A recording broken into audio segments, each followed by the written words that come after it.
Bismillahirrahmanirrahim. Topic for discussion is classification of proteins. Grouping, categorization और classification of proteins is a difficult task. Why? Proteins की variety इतनी ज़्यादा है, diversity इतनी ज़्यादा है, किस बेस पे इनकी क्लासिफिकेशन करें, किस लिहाज से इनकी क्लासिफिकेशन करें, this is a difficult task. लेकिन इस टॉपिक में हम क्लासिफिकेशन ऑफ प्रोटीन्स करते हैं on the basis of their structures. On the basis of their structures, proteins can be classified into two main categories, two main groups.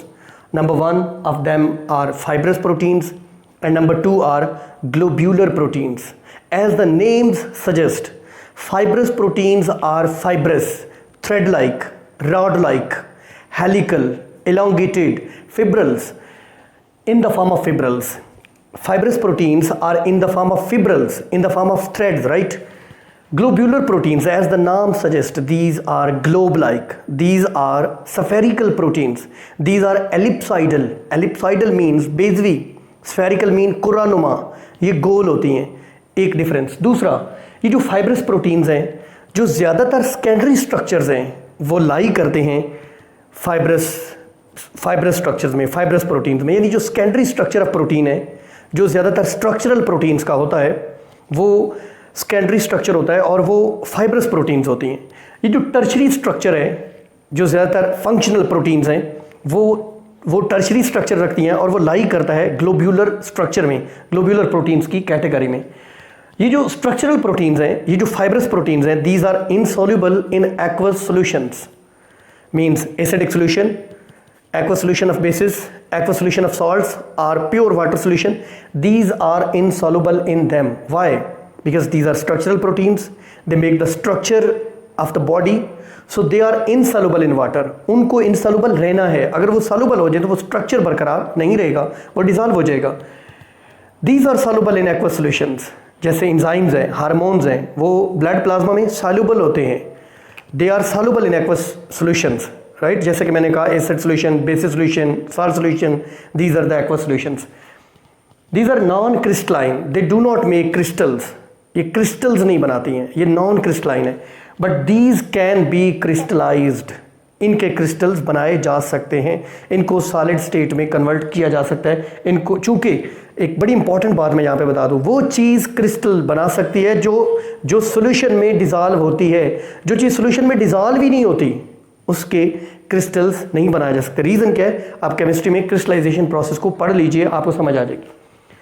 These play structural roles, they make the structure of our body like nails, hairs, skin, muscles, bones. These are structural proteins and these are functional proteins. They perform some function in the body like the enzymes play some function in the body. They are biocatalysts, hormones. They carry out the long lasting processes in the body like the growth hormones. So these are functional proteins.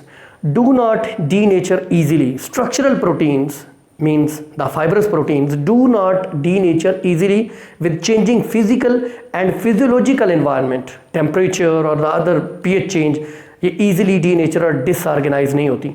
But the functional proteins like the enzymes or the hormones denature or disorganize easily with changing physical and physiological conditions of the environment, right?